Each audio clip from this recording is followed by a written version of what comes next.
I freaked out on drugs multiple times. I think that's part of it. If you like doing drugs, you'll mess it up. It's a delicate balance. I went camping with some friends, and they were like, "You bring some supplies, and we'll bring some supplies." I misunderstood what they meant by supplies. They brought tents, sleeping bags, flashlights. I brought mushrooms. We got out there and started setting up, and I was like, "This is boring." And I took everything I brought with me.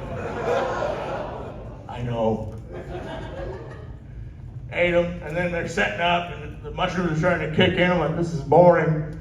And then I grab a flashlight, which is not mine. I just grabbed a flashlight, and I walked off into the woods. I know. Check your flashlight. The sun goes down. I'm having the best time. The sun sets, and it is so beautiful. I'm changing. And then suddenly it's fucking pitch black dark, and I'm like, "Okay, I got a flashlight. I'm fine." Click. No light. And I'm like, "Uh-oh.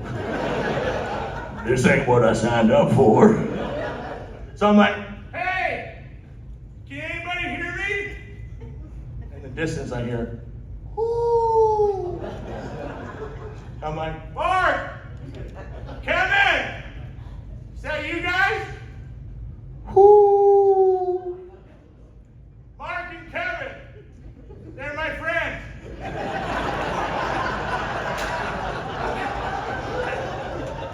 I came out here with them. Whoo. Mark and Kevin, they're my buddies. We met at a Chumbawamba concert.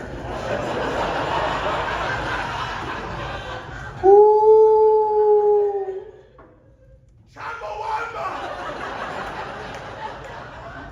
They're like an Irish rock group or something. You sing that song? "I'll get knocked down, but I get up again. You're never gonna keep me down. I get knocked down, but I get up again. I had a whiskey drink, I need a vodka drink. I had a cider drink, I need another drink. I sing the songs that remind me of the good times. I sing the songs that remind me of the better times. Ooh, Daddy." And that went on for 45 minutes. Best part about all this, my buddies are 10 feet away from me. Videotaping my entire conversation with a wayward woodland owl.